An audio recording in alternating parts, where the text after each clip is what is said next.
तो आज हम बात करेंगे क्वांटिटेटिव टेक्निक के यूनिट सेकंड पे। और यूनिट सेकंड में बेसिकली है क्या, ट्रांसपोर्टेशन प्रॉब्लम। इसके कई सारे मेथड हैं। और एक बात और, क्वांटिटेटिव टेक्निक पूरी की पूरी इसी पे ही आसपास घूमती है।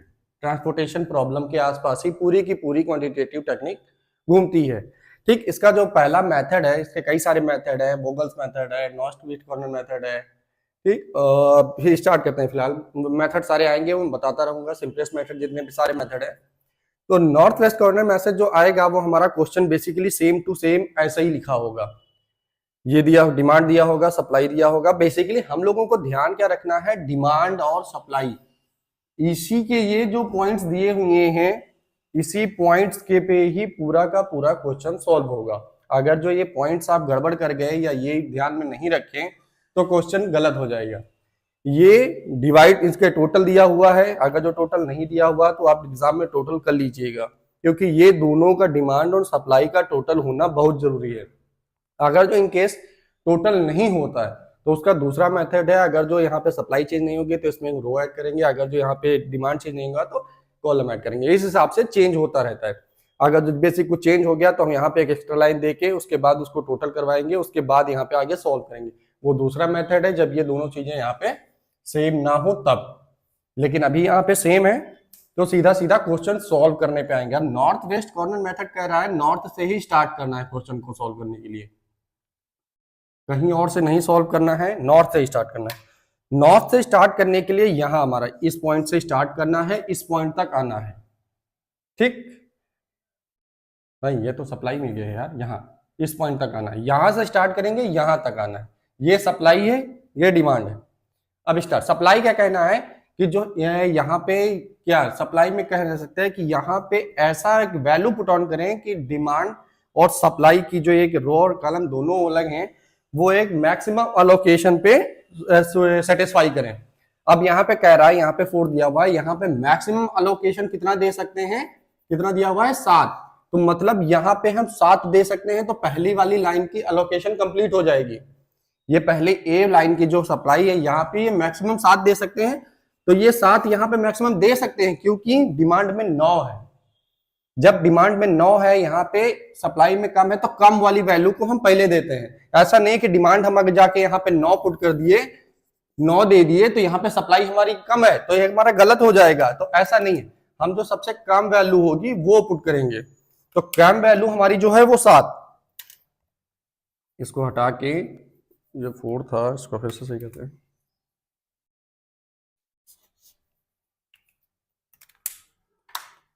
देना क्या है 7, तो ये हम 7 अलोकेशन यहाँ पे कर दिए। अब अलोकेशन ये पहला वाला कंप्लीट हो गया। अब नीचे वाले में क्या कह रहा है 9।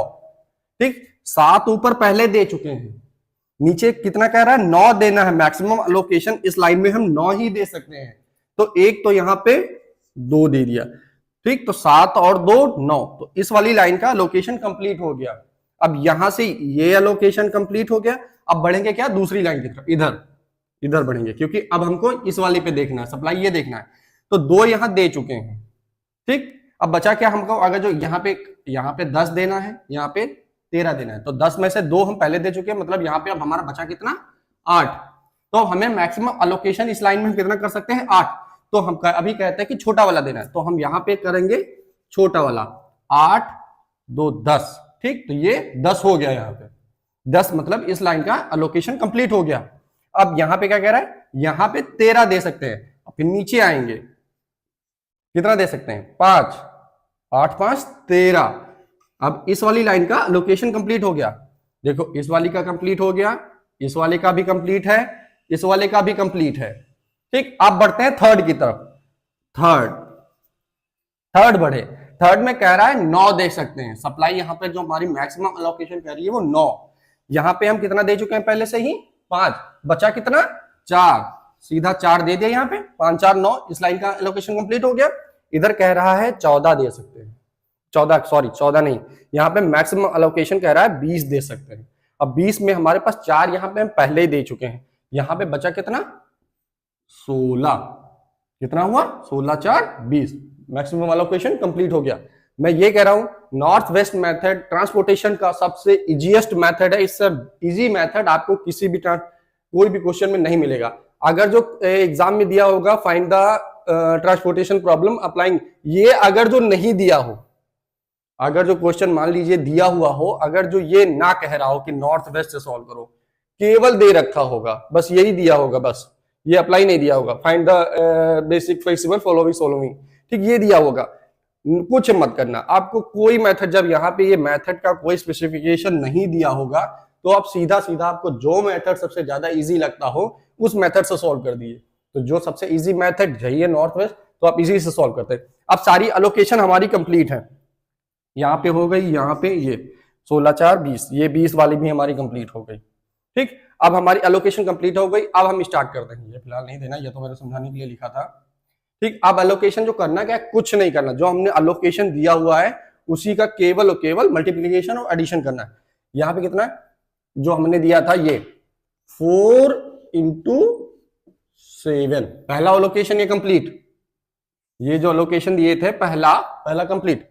दूसरा क्या है, दूसरे में क्या देते, अब दूसरे वाले में आएंगे प्लस 5 into 2, 5 into 2, दूसरा यहां हो गया। अब तीसरे पे आएंगे फिर plus 5 into 8, 5 into 8, third complete हो गया। अब आते हैं फोर्थ पे, फोर्थ पे आएंगे 4 प्लस 6 into 5, ये हो गया। इसके बाद अब इसके आगे पहुंचेंगे, फिर प्लस पहुंचे 9 into 4, 9 into 4 हो गया। अगला फिर प्लस है हमारा, यहां पे प्लस किएंगे 4 into 16, ठीक, ये हो गया। बस अब इसका जो सॉल्व आएगा बस वही हमारा इसका इनिशियल बेसिक फ्लेक्सिबल सॉल्यूशन होगा, बस यही इसका आंसर। बस इसका आप सॉल्व कर लीजिएगा। 7 चौक 28, मैं सॉल्व कर दे रहा हूं, प्लस 5 दूनी 10, 8 पंचे 40, 5, अरे हट जाए यार, 20 और 36, 64, बस इसका टोटल लगा देना है, आंसर सॉल्व हो जाएगा। बस यही हमारा नॉर्थ वेस्ट कॉर्नर मेथड कहता है। बस इससे इजी कोई सवाल, इससे इजी कोई क्वेश्चन नहीं आएगा आपके एग्जाम में, सबसे इजीएस्ट मेथड है और इससे इजी मेथड आपको कोई नहीं मिलेगा। इसलिए आपकी जो क्वांटिटेटिव टेक्निक है पूरी की पूरी ट्रांसपोर्टेशन प्रॉब्लम पे ही आसपास घूमेगी सारे आपको। और सबसे खास अब ये मत समझना कि ये क्वेश्चन आ गया है तो हमको याद करने की जरूरत नहीं है, इसको आप प्रैक्टिस में रखेंगे ही रखेंगे। आप प्रैक्टिस में नहीं रखेंगे तो हो सकता है एग्जाम में आए, आप सबसे पहली गलती तो यही करेंगे कि इसको देख चेक ही नहीं करेंगे कि ये दोनों टोटल हैं कि नहीं टोटल है। टोटल नहीं होगा फिर भी एग्जाम गलत, एक क्वेश्चन गलत करके आएंगे आप। ये दोनों का सप्लाई और डिमांड का टोटल होना बहुत जरूरी है, 100% ये टोटल होना ही चाहिए। तो इसलिए सबसे पहला जब क्वेश्चन आएगा तो आप सबसे पहले यही चेक करेंगे कि ये डिमांड और सप्लाई हमारी इक्वल है या नहीं है। बेसिकली तो क्वेश्चन में दिया होता है, लेकिन कभी कभी एग्जामिनर जब आप लोगों का दिमाग घुमाने के चक्कर में होता है तो ये क्वेश्चन ये टोटल हटा देता है यहाँ से, तब आप लोगों को चेक करना होता है कि टोटल करना है कि नहीं करना। अब इसके दो क्वेश्चन बनते हैं, या तो ये क्वेश्चन दे के सीधा सीधा क्वेश्चन पूछेगा कि find the initial flexible solution, या इसका जस्ट अपोजिट इसका थ्योरी पूछेगा कि नॉर्थ वेस्ट मेथड की सॉल्व करने की क्या प्रोसेस है, कैसे प्रोसेस है। तो प्रोसेस में जो लिखेंगे तो हम कोई एग्जांपल ले लेंगे XYZ, वहां पे अपना बना लेना जो भी एग्जांपल आप लोगों को याद आए करंट टाइम पे, या ABC जो मानना हो मान लेना। आपको सीधा सीधा पहला आप जो चेक करते हैं, पहला क्या चेक करते हैं, check the demand and supply is equal to equal. पहला स्टेप ये क्वेश्चन सॉल्व करने का पहला स्टेप यही है कि डिमांड और सप्लाई को चेक करेंगे कि हमारा इक्वल है या नहीं है।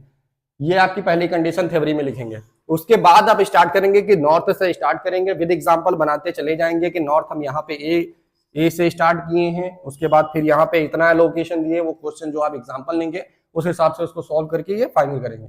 बस यही दो क्वेश्चन बनेंगे इसके, या तो थ्योरी बनेगा या तो न्यूमेरिकल बनेगा। न्यूमेरिकल बनेगा तो आपको आ गया है न्यूमेरिकल, थ्योरी बनेगा तो थ्योरी भी मैंने बता दिया कि थ्योरी कैसे आएगी लिखना है।